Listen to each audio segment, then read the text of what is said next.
Hey everybody, welcome back to Matthew Kelly Pottery. I hope you are doing well. Today we're going to talk about and going to do some slip decoration on some jugs I threw in my last video.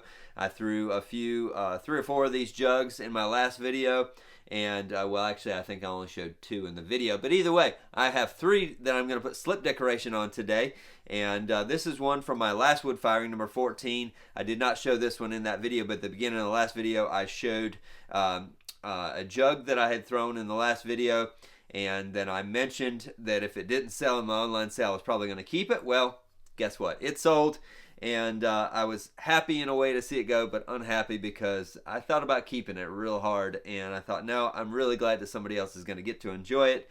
So anyway, I'm going to show you, just for reference, if you hear me talk about any where I do a clear glaze over top of it, that is the clear glaze that I talk about. This piece was also in my last wood firing. This one has 2 different colors of slip on it, and this one had no glaze on the outside. So this one is just the raw clay with the slip decoration, and then you can see the salt glaze and the wood ash kind of affected the surface, as well as the atmosphere around the piece during the firing affected the surface. But either way, I'm going to show you decoration on some jugs with 2 different colors of slip, and we'll see what else we get into. So let's go.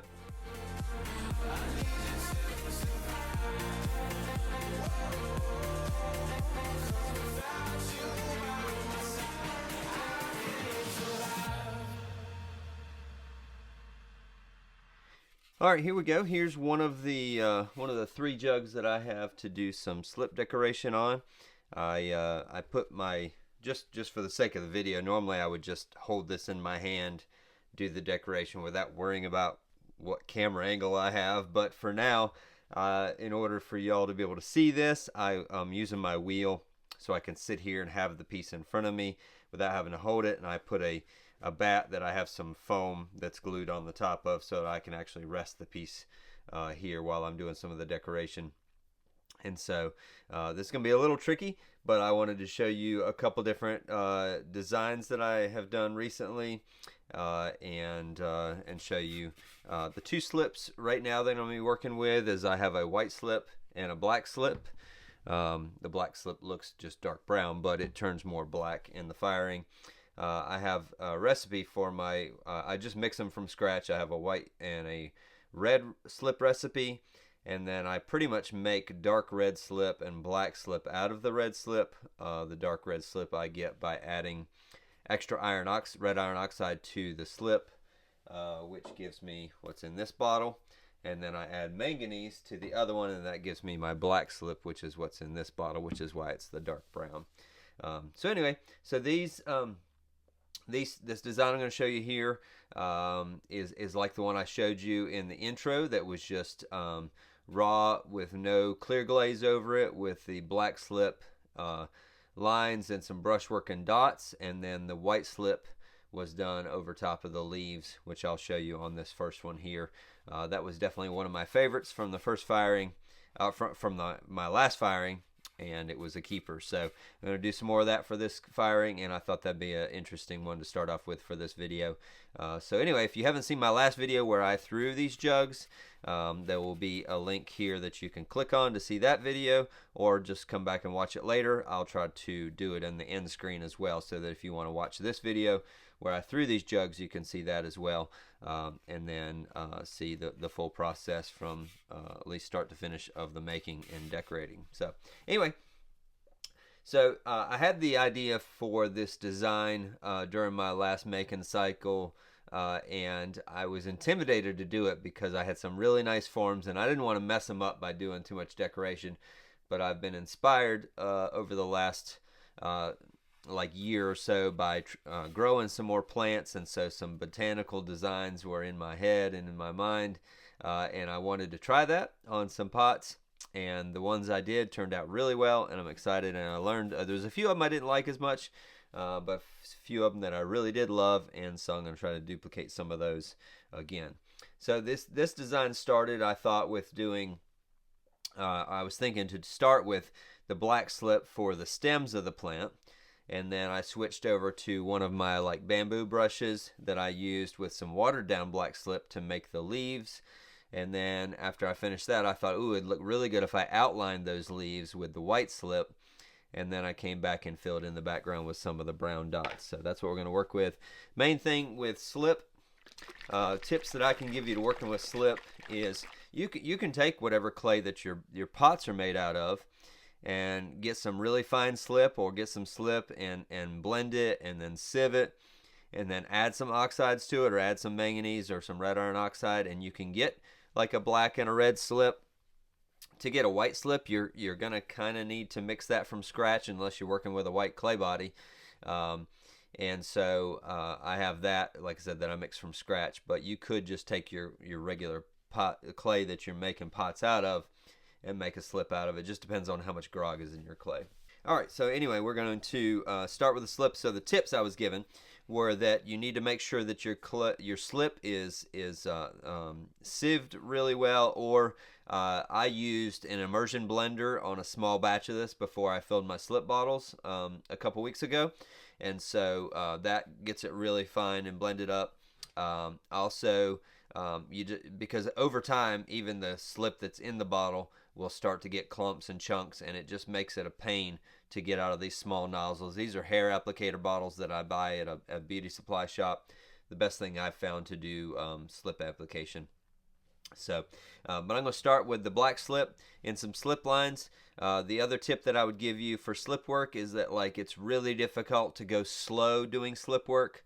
So if you're trying to do slow like lines to get really meticulous, it's just really difficult to do, because any little turn of the slip bottle will give you more of a jagged line than a fluid line. All depends on what you're going for, but for what I was doing, I thought the fluid lines looked better. So it's kind of like you have to do fast, kind of, or not fast, but smooth, confident lines or strokes with the slip bottle to get the effect that I'm going for. So I will shake these up, and then I like to have a sponge nearby that I can kind of make sure that I've got the slip to the tip of the bottle. Also, where I start the slip line is going to be thicker than where I end, because of the way I'm doing the strokes. So my idea was to start at the bottom of the plant to make the lines, to make like a sweeping line of the curves of the branches, and then where I finish will be a nice fine point. And so I do that just by taking one of the sides of the jug, something like that, and then maybe do a couple branches off of that where I'll start here and then maybe do one over here. And so, and there's a thicker glob of that black slip right there, but that won't really matter. Normally what I would do is hold this in my hand, flip it over, which we might try to do. I just can't rest it back on the cushion because of it would mess up the slip on that back side. But hold it, and then maybe try to do a design on this side. Maybe we'll do 4 branches on this one, something like that. And so with these, now I need this to dry just a little bit. You can see that one's already starting to dry, especially out here where the end of the strokes were. But once that dries, I can come back and do the brushwork. So we're just going to take a little cut here. I'll be back in just a minute when all this is dried up enough that I can lay it down on its side without messing up the design. Alright, that second side actually dried quicker than the first side because of the thicker globs on this side, so I'm going to go ahead and lay it here and start with the first side that I decorated to do the leaves. So what I did is took a bowl and I just watered down some of the black slip here, and I don't need a lot of this, but I just want to get the brush filled up, and I don't need the whole thing filled up. And if you haven't used any of these bamboo brushes before, it's just a way, and you have to kind of practice maybe on a piece of paper or a bat or something like that, or just a scrap pot where you can do some of the brush work to do some leaves. But kind of a similar thing applies to like doing these branches, is that where you start is going to be thicker and where you end up is going to be thinner.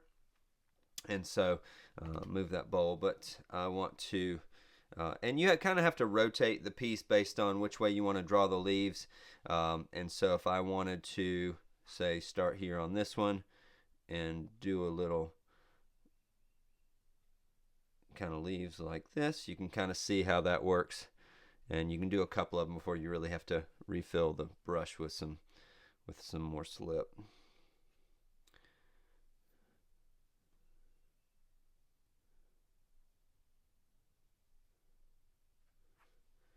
And you can do some different size leaves. As anybody has grown any plants knows, you always get stuff growing out of your, new growth on your plants is never like, I mean, it kind of follows a little bit of a pattern, but it's never like got anything.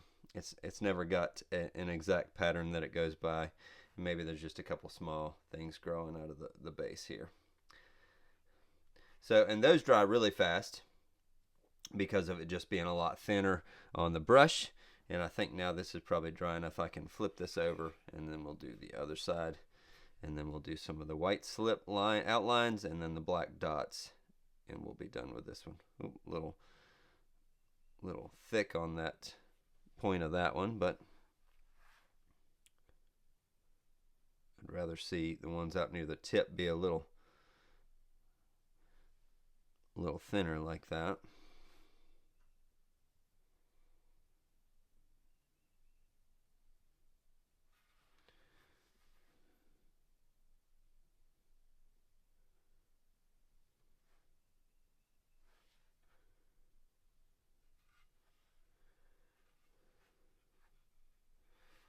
All right, there we go on those. So now I have leaves on these, and now this thinner stuff where I put the brushed on version, it won't show up nearly as much as the thick lines because of the thickness difference. But it did show up enough that it was worthwhile doing instead of just doing a plain background with the white outline.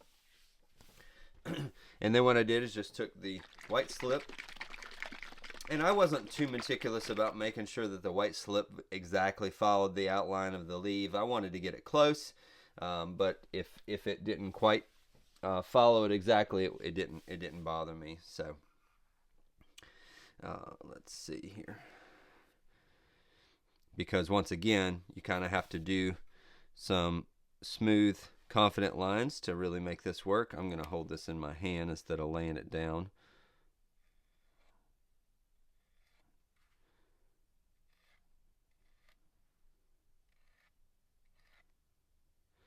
And see, I got a little skip there, but I'm not going to worry about that.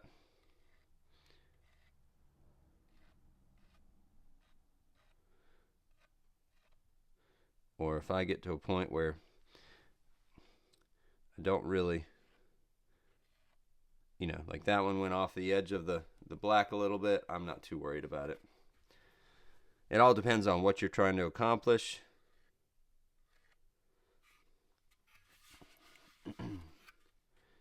And what look you're going for.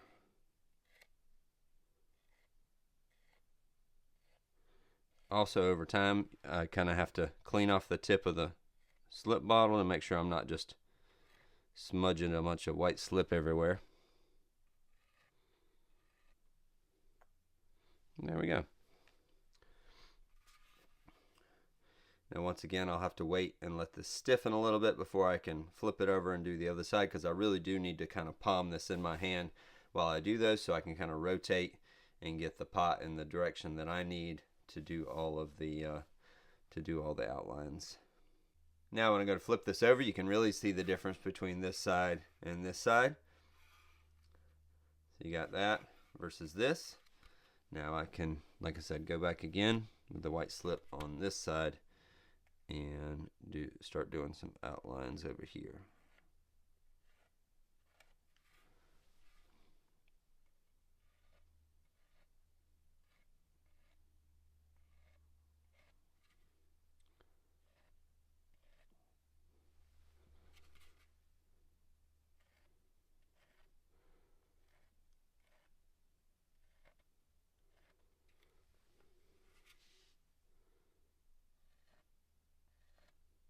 You can kind of see there where I did a little line that wasn't quite so smooth.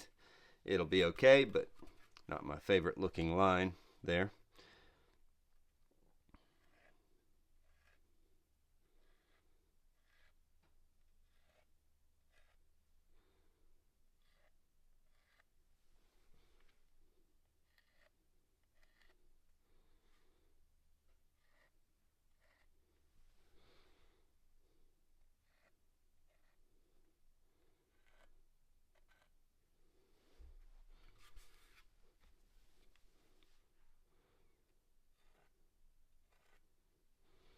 There we go. And these, the last one, or the one that I showed you in the intro, didn't have this, but sometimes at the base, if I'm not decorating like little ones in between, sometimes I'll take and kind of, this is a whole image on this side. Sometimes I like to, instead of just having this go straight down to here and just stop, sometimes I like to do a little bit of like abstract grass at the base. And so maybe I'll just do that with the black slip at the base, where I can kind of just, something like that to kind of set off the bottom from the rest of the piece, where where it's got some grass, just to kind of finish off the base. Now that I've done that, I got to let it dry again a little bit before I can do the dots. So we'll cut back here in just a second. When I did the design on that other one, I did this basic design here without the grass at the bottom, and I thought, well, that looks good, but there's a lot of empty or negative space here that I wanted to fill, and I thought, what could I just fill that with that wouldn't take away from the plant but would just add a little bit? And I thought, ooh, what if I just did some dots in the background, whether they're little bugs flying around or whether they're just dots of the same slip, just to kind of add, decoration of the background. And I did it, usually in dots of anywhere from 2 to 4 or 5 little dots, and just did, like I said, just random little dot patterns in the background.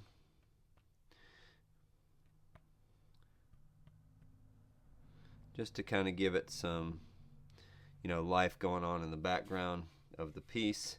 Fill some of that space that would otherwise just be empty.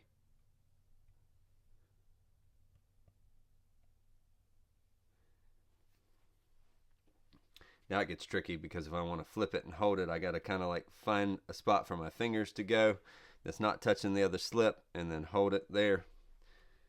Oop. I say that as I put my finger into some slip. It's okay. The good thing is if I smudge some of that slip, I can actually just take a sponge and just clean that spot off. Clean up that little bit of slip, and then, oops, there we go, touching it again. Only because I'm on camera. Normally, I don't smudge it too much. And doing these dots, I think one of the cool things to do with this is to try to get different size dots as part of the pattern. That kind of adds to the variability of the design in the background. And so just something simple like that. So there you go, there's that one finished. This one will probably just remain raw like this, and we'll just let the wood ash and the salt glaze do the rest of the decoration, as well as the atmosphere in the kiln. And we'll get some nice ash build up on the shoulder, and then get the variation of color based on the atmosphere and the flames moving in and around the pots. And others I did like this and then put a clear glaze over. And some of those I liked a whole lot, and some of them were like, yeah, that made it a bit more boring. So I'll do a mixture of those, and then we'll decorate a couple more jugs here for this video, and maybe do a couple other designs. The other design that I showed in the previous video, where I was throwing these jugs, that specific one that I showed at the beginning of that video did sell in my online sale, and I'm happy about it, but I'm also not happy because that was a piece that I really was contemplating keeping and ended up selling it. So, but I figured I'll just show you. That was just a singular slip. That was the black slip with the clear glaze over top of it, and I really did like that one as well. Especially that one had a lot of heavy salt that got on as well, which kind of made some of the design kind of run with the salt and the glaze, and that was kind of a neat, and made it more abstract, but it was really neat to see that happen. And that was just done with the black slip. And I didn't do any brushwork on it. I just did it all with the slip bottle. So we'll show you that one. But it was very similar. I kind of made more of a plant on each side, kind of like I did that last one. I kind of did it from, picked a side, did a plant that kind of branches out of the middle here. I didn't do any dots in the background of that one either, because I knew I was going to do the clear glaze. And then I just did the outline of the design of the leaves with the black slip with the bottle as well.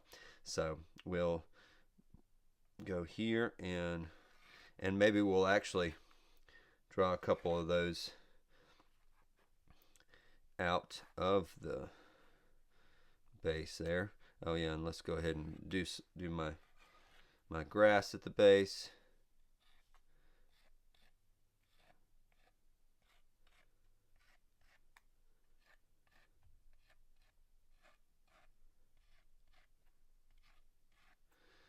Like I said, this is a bit more abstract,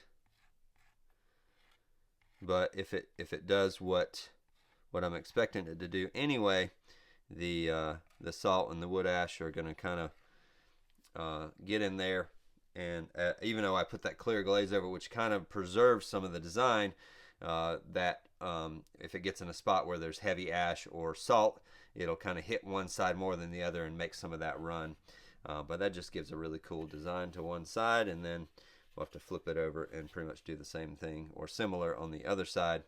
I can't set this down, but I can hold it by the foot here and do this side.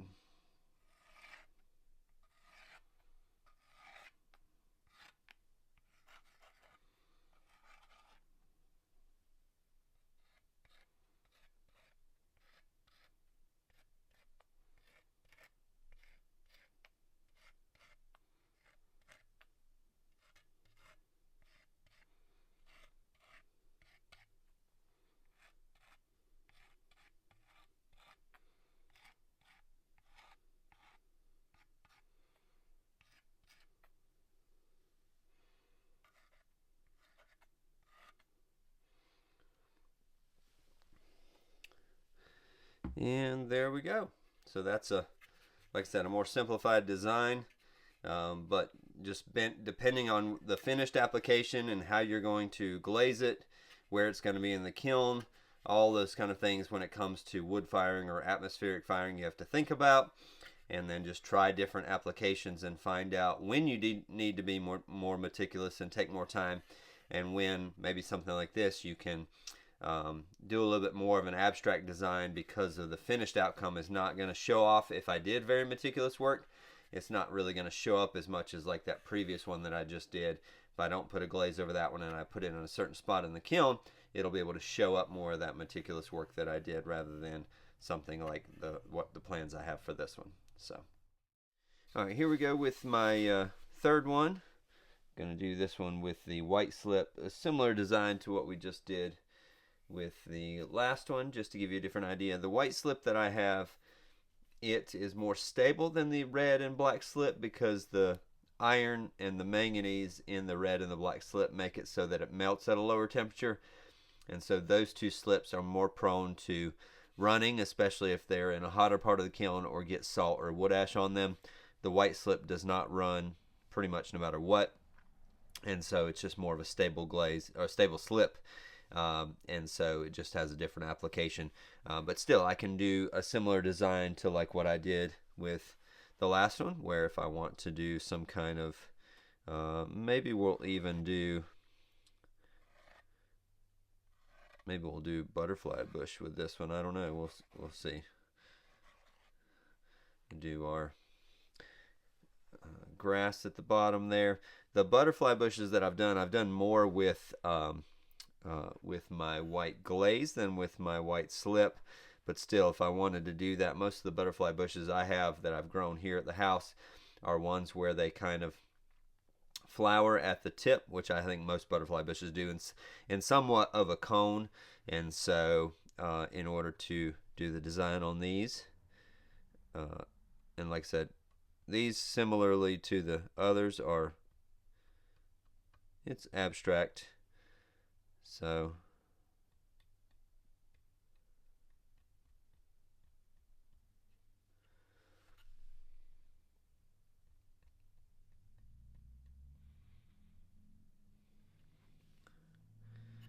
and then after I do these, I probably will do some leaves.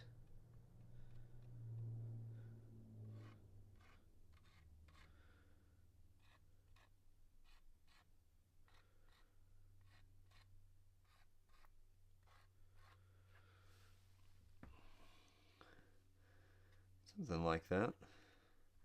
Let's do another larger leaf down here, fill in that space. That one doesn't show up as much right now on the background of the clay, but as that is fired, I don't really like that I did all those at the same angle on that side. Not going to change it now, but that's something that I look at later on, like, ooh, if I'd have had like one of those drooping more than the other one, would have made it a little bit less of a pattern of those going in the same direction. So something to think about. All right, now I got to hold this up in the air to do this side.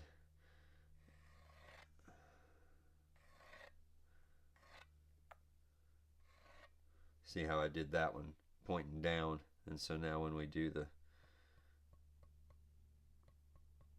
kind of the flower on this one, we'll have it pointing down.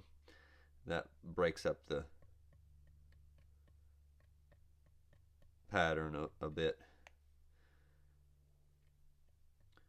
Not that things don't happen in a pattern in nature, but I tend to like to break them up a little bit.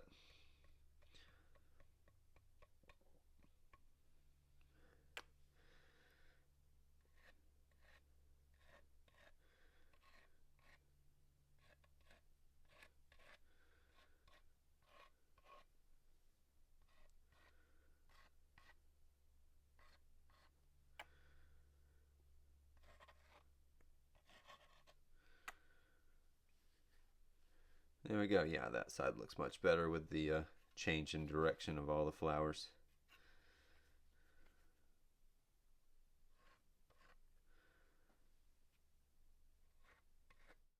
Here's the 3 jugs that we decorated in today's video. I hope you enjoyed it. I hope you learned something. I hope you give it a shot with whatever slips or glazes that you think will work with this application. I did briefly mention I have done a little bit of this work before with a really stable white glaze that I have. I've thickened it up and with some Epsom salt solution, and then used it as a slip on bisqueware instead of greenware, and done some cool decoration with it as well. But like I said, I hope you enjoyed it. If you want to, leave me a comment with which one was your favorite design, and then hopefully as we fire this wood kiln and I get these out of the kiln at the end, I'll try to remember to set them aside to at least make a video before I sell them, so I can kind of have all 3 in a snapshot of making, slip decorating, and then finished pieces after wood firing number 15. So anyway, thank you all for your support. Appreciate you all being here.